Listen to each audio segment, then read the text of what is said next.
Эрхэм сонсогчдоо, үе үеийн ухаантнуудаас суралцсан нэвтрүүлгийнхээ энэ удаагийн дугаараар Оросын холбооны улсын сэтгэл зүйч, мэдрэлийн эмч, эмчилгээний өөрийн гисэн аргаараа олон хүнийг эрүүл болгож, амьдралаа дээшлүүлж, аз жаргалыг мэдрэхтэн тусалсан эмч Синельников Валерий Владимировичийн өөрийнхөө өвчнийг хайрлах хэмээх номыг бүрэн ихээр нь та бүхэндээ хүргэх гэж байна. Орос хэлнээс хөрвүүлсэн хууль зүйн ухааны магистр, хуульч Хандма мөн энэ номыг бидэнтэй хамт та бүхэндээ сонирдуулж байгаа юм.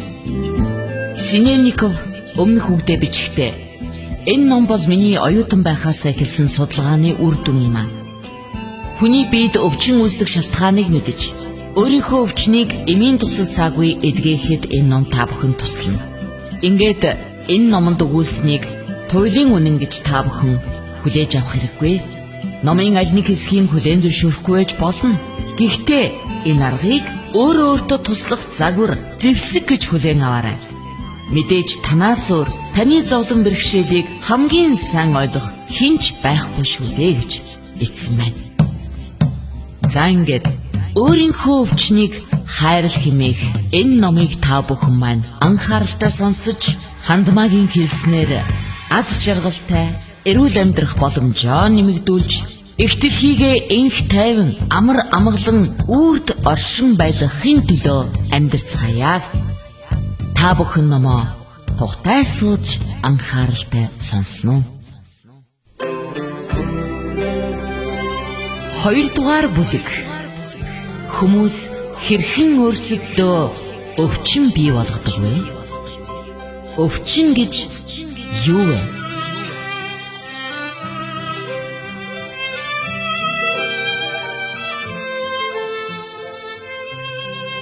Амьдралын үндсэн хууль нь динамик буюу дотоод шингэний тэнцлийг хангаж явах явдал юм. Амьд организм бүр өөрийнхөө дотоод хуулиар шингэний тэнцэл рүү тэмүүлж байдаг. Энэ хууль аливаа амьтны анхны өдрөөс л эхлэн үйлчилдэг. Амьдралын ямар ч нөхцөлд тэнцлийн асуудал үйлчилж байдаг. Амьд амьтанд бодит байдал ахуй хоёр гадны нөлөө үзүүлж, энэ нь амьдыг үхснээс ялгаж байдаг. Эрүүл бие гэж динамик нөхцөл, гормоны тэнцвэртэй бие махбодыг хэлдэг. Мэдээж хэрэг орчин үеийн нөхцөлд энэ тэнцвэрийг хадгалахад хэцүү. Энэ тэнцвэр алдагдахад түүнийг сэргээх боломжтой бөгөөд хүний бие махбод нь өөрөө байнга үүн рүү тэмүүлж байдаг. Өвчин гэдэг нь тэнцвэр алдагдсны дохио. Мэдрэлийн төгсгөл бидэнд бидний бие махбодын аль нэг хэсэгт ямар нэг юм болохгүй байна гэдгийг хэлж байгаа хэрэг. Өвдөл тул бидэнд хонгор минь, чи энэ юмыг анхаарахгүй болохгүй нэ гэдгийг хэлхийг хүсэж байгаа эрүүл мэдрэлийн эсийн мэдээлэл. Хэрвээ хүн зохих анхаарал тавихгүй, өвдөлтийг эмээр даран арга цаагаад байвал далд ухамсар ахаад хүчтэй өвтгдөг. Ийм маягаар далд ухамсар өвдөлт гэдэг дохионы тусламжаар биднийг хамгаалж, бидэнд ямар нэг юм болохгүй байх гэсэн эерэг мэдээлэл өгч байгаа юм аа. Иймээс өөрийнхөө өвчнийг хүндэтгэж хандах хэрэгтэй юм аа. Юуны түрүүнд эмчилж эхлэхээс өмнө өвчнөдөө хандах хандлагаа өөрчлөх хэрэгтэй. Өвчнөд нь үхэл авчрахаар хүнд туссан ч түүнд хүндэтгэлтэй хандаарай. Энэ өвчнийг таныг хаач хизээч хамгаалж байдаг далд ухамсарт нь бий болгосон гэдгийг битгий мартаарай. Ингэх нь ямар нэг чухал шалтгаан байжээ гэж ойлгох хэрэгтэй. Өөрийнхөө өвчин бие махбодыг харахаа битгий яараарай. Өвчнөтэйгээ буруу тэмцгээсээ татгалзаж, өвчнөдөө талархаарай. Хэдийгээр энэ сонин сонсогдож болох боловч үүнийг хийгээрэй. Орчин үеийн ангаах ухаан өвчнөд тэмцдэг хэрнээ хүмүүсийг эмчилдэггүй. Өөрөөр хэлбэл өвчнийг дарангуйлж түүний үр дагаврыг устгах гэж хичээдэг. Гэтэл шалтгаан нь хүний далд ухамсарт үлдэж сүйтгэх явц нь үргэлжилж байна гэсэн үг. Эндээс далд ухамсар бидний ухамсарт сэтгэх үед ямар нэг дахиа болгож өвчин үүсгдэг. Харин бид эмчид очиж түүнийг элдв эмээр дарангуйлж дардаг гэсэн дүр зураг харагдаж байна. Бид өөр үнэтэй, хүчтэй хэрэгслийг сонгож өөрөө өөрсдөө тэмцдэг нь утгагүй байгаа биз? Эмчийн үүрэг бол бие махбодод саад болж түүнийг дарангуйлах биш. Харин дотоод эмчид туслах ёстой юм аа. Сэтгэдэг, мэдлэгтэй эмч бол өвчтөн өөрийгөө эмчлэхийг идэвхтэй болгох ёстой. Өөрийгөө эмчлэх гэдгийг анхаараарай. Таны бие махбод тэнцвэрээ олохыг хичээж байна. Түүнд туслах хэрэгтэй шүү дээ. Энэ туслагч нь та өөрөө. Учир нь хүн болгоны дотор эмч байдаг. Бидний эзэмшсэн соёлд өвчнийг ямар нэг хортой зүйл. Тэр биднээс хамааралгүй гаднаас ирдэг. Түүний шалтгааныг гаднаас хайх хэрэгтэй гэсэн ойлголт тогтжээ. Энэ нь өвчин надад хамаагүй. Түүнийг эмч эмчлэх ёстой гэсэн ойлголтыг бий болгодог. Хэрвээ хүн өөрийнхөө өвчний төлөө хариуцлага хүлээхийг хүсэхгүй бол энэ нь эдгэршгүй болдог бөгөөд нэгээс нөгөөр нь шилжиж байдаг. Ийм үед хүн өөртөө туслахын оронд цаг агаар, орчин нөхцөл, ах トゥ хамаатан хүмүүсийг эмч нарыг хараад л сууж байдаг. Эмч нарыг харааж суудаг. Химийн гаралтай эмийн тусламжтай эмчилдэг орчин үеийн ангаах ухаан хүний дотоод мөн чанар руу хандах нь улам ховор болж байна. Хүн болгонд ганцаарчлан хандах хандлага байхгүй болсон гэлтэй. Мөн эмнэлгийг эм үйлдвэрлэлийн бизнест оруулан хүний тухай мартахад хүргэсээр. Олон эмч нар ямар нэг эм үйлдвэрлэдэг компанийн дилер болон хувирч. Түүнээс гадна эмийг амтан дээр туршдагаас болж хүнд гаж нөлөө үзүүлдэг боллоо. Эцэст нь эмч нар өвчтний биеийн байдлыг онош гэсэн нэг загвар дор оруулах болсон. Энэ бүхний шалтгаан нь тэдний ертөнцийг үзэг үзэл хуучирсанд байгаа юм а. Лазаревын нэг номонд хөөрхөн хошин яриа байдаг л да. Аллах хүмүүсийг цуглуулад ертөнцийн хуулийг зөрчснийхэн төлөө шийтгэл өгч эхэлжээ. Эмчид хамгийн том шийтгэл оногдсон тэр дургуйцэж би хүмүүсийг эмчилж хамгийн том буян хийдэг атал та хамгийн том шийтгэл өглөө гэтэл Аллах түнд би тэднийг нүглэн аминчилж сурах гэж өвчин явуулахад чи түнд дандаа саад болдог шүү дээ гэсэн гэдэг.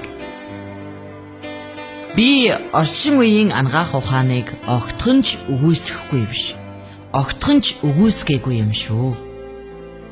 Хүн зүрх судасны цочмог дутагдлалд орсон. Эсвэл тархины хүнд гэмтэл авсан тохиолдолд эмнэлгийн яаралтай тусламж үзүүлэх ёстой болохоос биш. Сэтгэлийг нь аврах тухай ярилцаад суух нь мэдээж утгагүй. Ангаах ухаан хүний зовлон шаналлыг хөнгөлж сурсан нь маш сайн хэрэг. Гэхдээ өвчнөд хандах шин арга нь хүний бие махбодод аюултай өвчнүүдээс зүхтаах, тусахгүй байх боломжийг олгодог. Өөрөөр хэлбэл өвчнөд хандах үзлэн өөрчлөснөөр та өөртөө туссан өвчнийг эдгээгээ зогсохгүй, өвчин тусахгүй байх боломжийг олж авах болно. Энэ нь ухамсарын тис өөр шин ойлголт юм. Эрдүүл эрүүл байх.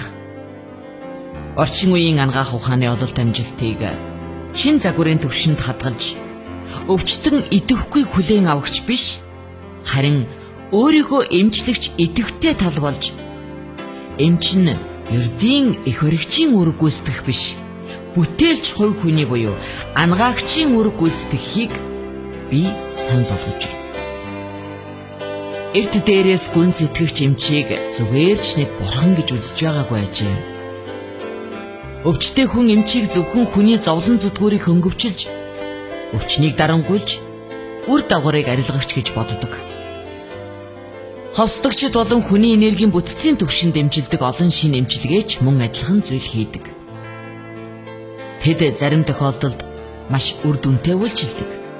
Гэхдээ тэд өвчний шалтгааныг олж эдгэдэггүй. Харин ч өвчнийг маш мэдрэг, энерги мэдээллийн түвшинд оруулдаг. Ингэснээрээ өвчин аль нэг эрхтэнг гэмтээгээ зогсохгүй. Бие махбод дархлааны системийг бүхэлд нь өвчлүүлж улмаар үр удамд нь шилждэг байна. Махбодын болон энергийн биеийн зөвхөн цаг зуурын эрүүл мэндийн төлөө хүн өөрийнхөө ирээдүй стратегийн нөөцийг алддаг байна.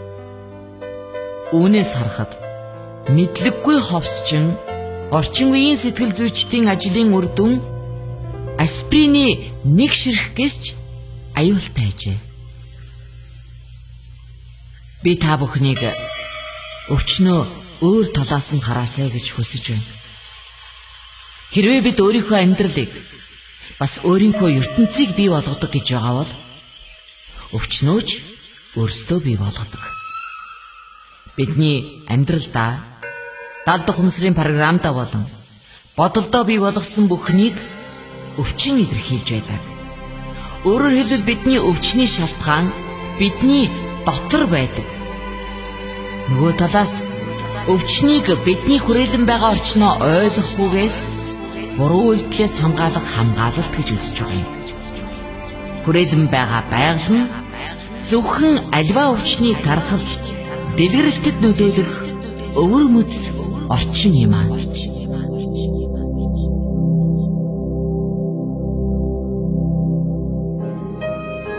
Эрхэм сонсогч та бүхэн Оросын холбооны улсын сэтгэл зүйч мэдрэлийн эмч Синельников Валерий Владимировичийн өөрийнхөө өвчнийг хайрл хэмээх номыг бүрэн ихээр нь сонсож байна. Энэ номонд Бурхан, ертөнц, дээд ухамсар, үнэн байдал, хүч, бодит байдал, дэлхий зэрэг үгийг их ашигласан байгаа.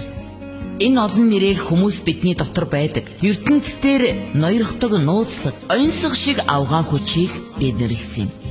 Хэрвээ та шүтлэгтэй бол Бурхан гэсэн үгийг ашиглаж болно. Харин та шашингүй үзлээр хүмүүжсэн бол хүч, энерги, үнэн байдал гэсэн үгийг хэрэглэн үздэй хэмээн Синельников энэ номонд өгүүлсэн байт юм аа.